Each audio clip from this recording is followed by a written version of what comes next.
Le Lagerstromia indica est un très bel arbre décoratif que l'on appelle aussi le lilas des Indes. Alors botaniquement, il n'a rien à voir avec les lilas, c'est simplement ces fleurs qui ressemblent aux fleurs du lilas qui lui ont valu ce surnom. C'est un arbre très décoratif parce qu'il est beau toute l'année. Son feuillage va être absolument sublime à l'automne parce qu'il va devenir dans les tons rouges, orange, vraiment des couleurs vives.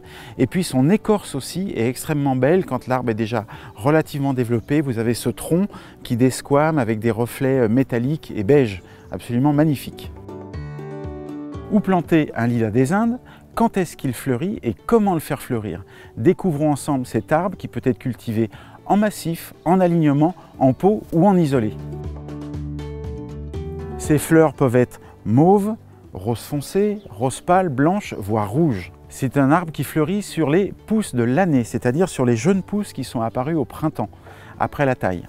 Il va fleurir dès le mois de juillet, août et parfois jusqu'en octobre. Et pour l'aider dans sa floraison, s'il a du mal à fleurir parfois, vous pouvez faire des carottages d'engrais riches en potasse. Alors carottage, c'est tout simplement faire des trous au pied de l'arbre, à l'aplomb du feuillage, dans lesquels vous allez verser un engrais pour arbustes et arbres à fleurs.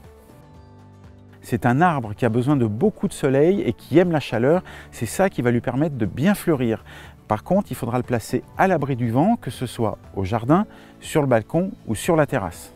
Le Lagerstromia peut supporter une température de l'ordre de -15.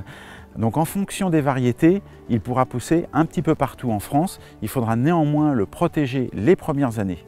Vous pouvez le planter à l'automne si vous êtes dans une région de climat doux ou sinon, préférez plutôt une plantation de début de printemps.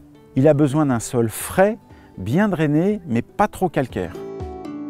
Pour son arrosage, c'est relativement simple. Il ne faut pas laisser sécher la terre lorsqu'il est en fleurs. Pour ça, il y a une solution très simple, c'est d'installer un bon paillage à son pied. Et puis faites attention à bien surveiller l'arrosage au moins les 3 premières années.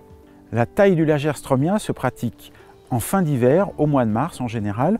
On va rabattre les branches principales de moitié, on va supprimer les inflorescences séchées et on va éliminer les petites brindilles. La taille, ça va lui permettre surtout d'avoir des fleurs plus belles et plus grosses. Si vous ne le taillez pas, il y aura beaucoup plus de fleurs, mais elles seront plus petites. Et on respecte aussi, en principe de taille, la taille en gobelet, pour lui donner une forme de gobelet, comme ça, bien évasé, pour qu'il ait une forme relativement harmonieuse. Le lilas des Indes peut se trouver soit en touffe, soit sur tige. Il existe même des variétés naines. Pour bien le choisir, choisissez un sujet avec une silhouette bien harmonieuse. Son feuillage doit aussi être dans un parfait état sanitaire, bien sain, bien vert, bien brillant.